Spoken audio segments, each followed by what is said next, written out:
Ladies and gentlemen, imagine you read a book and you're completely stunned, perplexed, stupefied, and discombobulated. Why? Because you realize that all the predictions made in the book about the future events turn out to be true decades later. Like the decline of globalization, for example, US-China trade war and tariffs.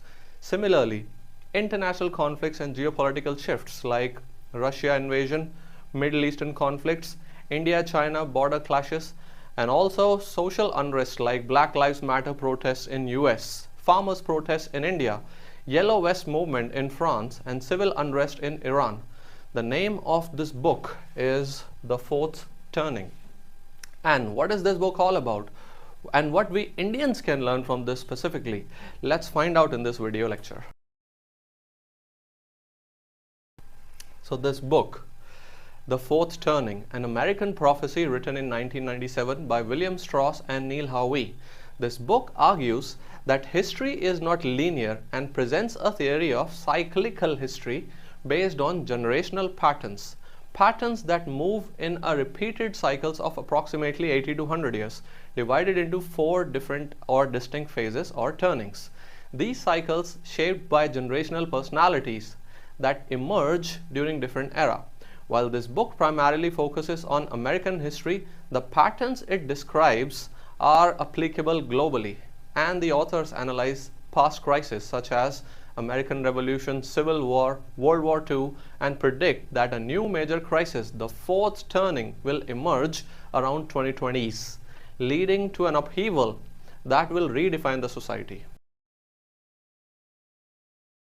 Ladies and gentlemen, there are times in history when the air becomes heavy with change, and you can feel it in the streets, in the conversations whispered among your friends, in the news that grows more chaotic by the day. The old ways begin to crack. The institutions that once felt unshakable, in fact, start to crumble. The very idea of the future turns uncertain, and this is one of those times. For India as well, this is the fourth turning, the great trial, the storm before the dawn, the moment when everything is decided. Every 80 to 100 years, all nations face a reckoning, a crisis that forces them either to transform completely or collapse within itself. And we have reached that moment. You see, history follows a pattern, a rhythm, and it is not random. It is in fact very much predictable. Every century, a great cycle completes itself, bringing 4 distinct turnings, each shaping the fate of a nation.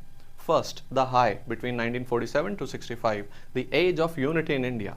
Imagine the India in 1947, a nation finally free from the centuries of colonial rule.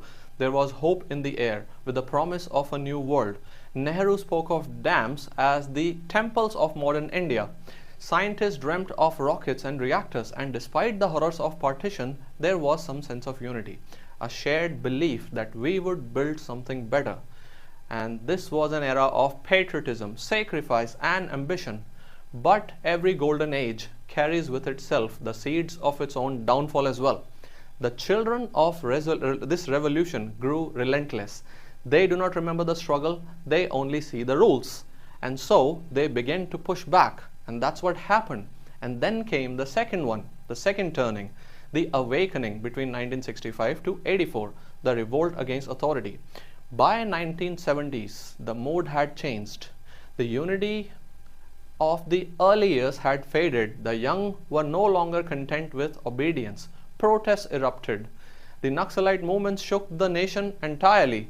Students' uprising filled the streets, and the government had to declare emergency in 1975. And suddenly the world's largest democracy felt like dictatorship.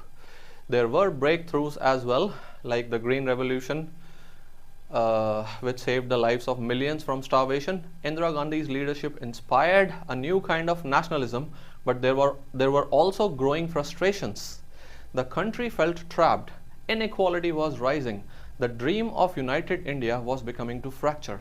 And then in 1984, everything completely changed. The assassination of Indira Gandhi unleashed a storm of violence, riots, and revenge killings. The country was spiraling. The old system was falling apart. And then came the third reckoning or the third turning, the unraveling between 1984 to 2020, or you can say the great fracture. A new India was being born, and this was an era of India of contradictions. The economy opened up in 1991, and suddenly there was prosperity but also inequality. The middle class expanded, but so did the corruption. The rich became richer, but the trust in the government collapsed. Religious and caste tensions deepened. Genocide of Kashmiri Pandits in 1990s. Babri Masjid was demolished in 92. Gujarat burned in 2002, and Mumbai also was attacked in 2008. Decades after decades, there were more and more wounds. Technology transformed everything though. Social media promised connections but delivered polarization. Fake news spreads like wildfire. People no longer trusted politicians, journalists, or even each other. And by 2019, India was richer, more powerful, more digital than ever. But it was also angrier than ever. The institutions were weak. People were divided. The entire system felt rigged.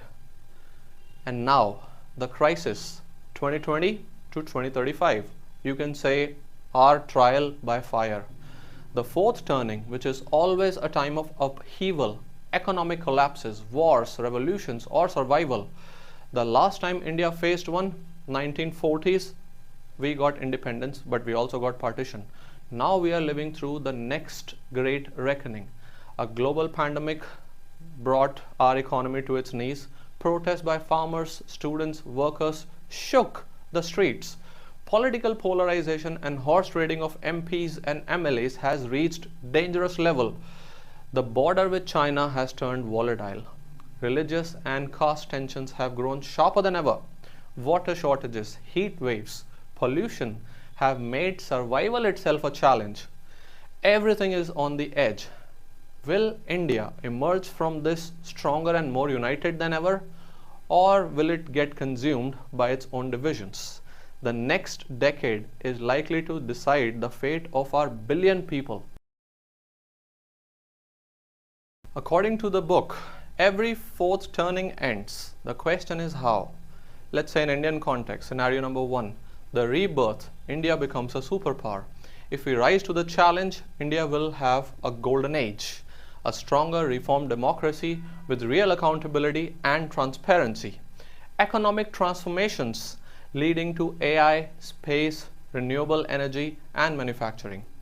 Social harmony, where caste and religion no longer divide but unite. And environmental action like clean air, clean water, and sustainable cities. A true global leader that will emerge and shape the entire world instead of following it. This is possible, but it will not come without a fight. And then comes the second scenario, the fall. But if we fail, the future is bleak. Political instability, where democracy will weaken and authoritarianism will grow. Riots, protests, and violence as religious and caste-based divisions will tear the country apart. Economic ruin as jobs vanish, inflation rises, and the richer will get richer.